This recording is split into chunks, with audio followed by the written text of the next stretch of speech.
మేము కార్తీక మాసంలో వనభోజనాలకెళ్ళామండి. కార్తీక మాసం అంటే వనభోజనాలు, వనభోజనాలు అంటే కార్తీక మాసం కదండీ!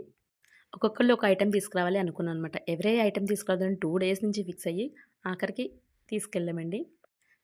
పెద్దవాళ్ళంతా వంటలు ఏం చేయాలని ఆలోచిస్తే, పిల్లలంతా ఏం ఆడుకోవాలని ఆలోచించారనమాట. ఉసిరి చెట్టు కింద తినాలి కాబట్టి మేము ఉసిరి చెట్టుకి దీపం పెట్టి నైవేద్యం గట్టా పెట్టేసామండి. తమిళనాడు అమ్మాయి తమిళనాడు పొంగల్ చేసింది. అలానే తమిళనాడు సాంబార్ చేసింది. ఎంత బావుందోనండి. అలాగే తెలంగాణ అమ్మాయి గారెలు చేసింది. సూపర్ ఉందండి. రైస్ చాలా బావుంది. విత్ పచ్చడి.